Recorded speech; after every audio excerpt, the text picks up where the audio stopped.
Jai Hind everyone and welcome to the 22nd episode of Voice of Radhakil, a podcast of the Cadets, by the Cadets and for the Cadets. Today we have with us Commandant Sumit Pant from Indian Coast Guard. He is also an ex-NCC cadet from 1994 batch of Uttar Pradesh Directorate. Welcome, sir. So beautifully portrayed. I was wondering, how do you remember all these statistics so quickly? That only an NCC cadet can do. Right, sir. Yes, it's a pleasure. And, having been to the same NCC camp about 30 years ago, I am nostalgic and equally excited to see cadets of my genre. I've been like them. Right, just 3 decades is hardly a time. And I was a naval cadet, and I have seen this flutter which you get to see here with the white uniform that we wear. Right, sir. And I still don a white uniform for living. Well, I joined the Indian Coast Guard in 1996, and I'm proud to say that I am also a cadet by heart. Exactly, sir. So, sir, could you please get us through a detailed journey of your NCC? Okay. Very plaintively moving when you're born with those set of blinkers. My father was with the Indian Air Force, and having seen so much army close by, we were the only set of people living in hills who get to see the shores and the sea by a far distance. Well, I decided to join the Indian Coast Guard because you have a proximity to the sea there, and this was 1996 January, and all these years, never realized that NCC did play a foothold to give you a sound exposure to wear the same white uniform which I'm wearing now. Exactly, sir. So, sir, was NCC the motivation behind joining Indian Coast Guard?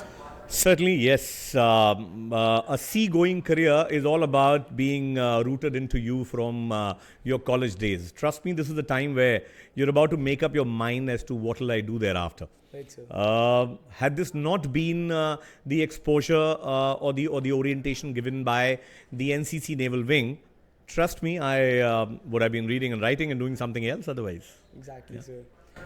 So, sir, how has the qualities that were inculcated in you during your tenure as a cadet are helping you in your career in Indian Coast Guard? Okay, so my NCC orientation was about 3 years in the college, and not a day missed. I have not missed out any camp, from the annual training camp to the Nausenic camp to the camp exclusively sent for firing and grooming yourself for the outdoor adventure camps. Well, this all gets to be part of your daily curriculum when you join the Naval Academy. Exactly. So in our time, the Naval Academy used to be in Goa, Mandvi. I've been partnering it with our compatriots from the Navy, who join as a graduate special entry scheme. All those who are graduates clear a CDSC examination. So we form a same batch. So all of us are trained together. And the curriculum at the Naval Academy is all about knowing your service subjects thoroughly, so that when you go back to sea, you're mentally prepared to exploit them well. Right, sir. So you pass out of that academy phase and get to be posted to a ship to do your sea training. Well, sea training is more like what we've done in our Nausenic camp attachments. Exactly, sir. You do your watches. You learn how to what does a typical shippy does in a day's routine when you're sailing, and when you come home, you make your own notes. You got to write your exams. You do semaphore, you do flashing, you do all kinds of evolutions with your men in uniform. So, thereafter they groom you exclusively when you do your subs courses. So this is the time like our compatriots in the YOs do in the Army and Air Force. So you go to all different schools, learn the basic know-hows of a specific subject like gunnery, communication, navigation, logistics.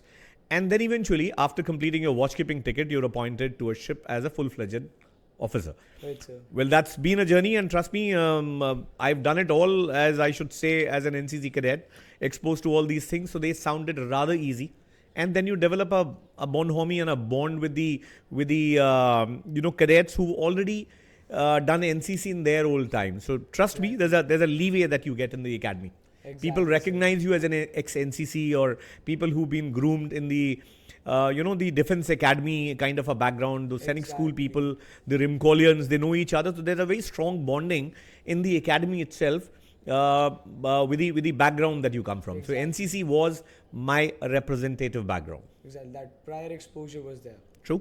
I suddenly, when I close my eyes or go back, having visited the campus today, I relate to this place as something that people have been, eyeing to do. NCC, this is the best that NCC could get you to the RDC camp, and it itself is a matter of pride since you're representing your state. Okay. Now, apart from representing your state, you're part of your group, your unit as well, and they all look forward for you to perform well.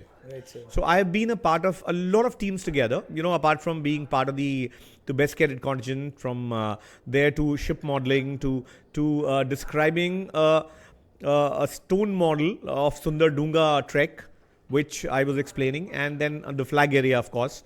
So these all things, and a part of the your national integration awareness demonstration. So when you open yourself at so many places, you suddenly relate to it as if all these things give you a kind of a very sound exposure in learning, Exactly. Understanding and expressing. Well, that's what I carried forward, and I realized that you could think well. You could think in lines with what a Fauji or a person in uniform thinks. So, sir, before we conclude with this podcast, is there any message you want to convey to the cadets or the audience listening to you? Well, as I said, I spoke to a few of them. It's good to carry home memories, home in the sense that you go back to your profession, to your normal life after the camp, because camp's life is here to grill you into a kind of a routine that you're not used to. Exactly. A cadet is also a little lackadaisical, little loose leaf when he goes back to his college life or a school life or a home life. But trust me, all that you carry from here it's like an iron shirt that you iron it here, polish it, keep it, your collar stiff, and you wear it. If you try to maintain that kind of a decorum throughout your life, trust me, you're heading in the right direction. We try to become casual and keep it aside. We tend to miss out on the new things that we learn from here. About discipline, about being at the same place at the right time, and prompt. You eat limited, you work out limited, you do everything in the same essence. Trust me, you effectively chiseling yourself to become a better human being. So NCC is a yardstick now. I'd rather say, if you heard of people in Southeast Asia, they have to compulsorily do a military training. So is in Israel. So NCC is apparently a go-through kind of orientation for most of the people who are looking forward to be good citizen, a responsible citizen, and people who wish to be emulated by awam. There are a lot of people who follow hawa ka direction ki jaisa hoga dekha jayega. But you guys are trendsetters. NCC does and has always been feeding cadets with a sound body, a sound mind, and a quick decision making ability. I think we should carry it forward, and all the cadets should carry home good memories from this camp, and keep doing well. This is just one of these stepping stones. Right, sir. So thank you so much. Pleasure. Very lovely message.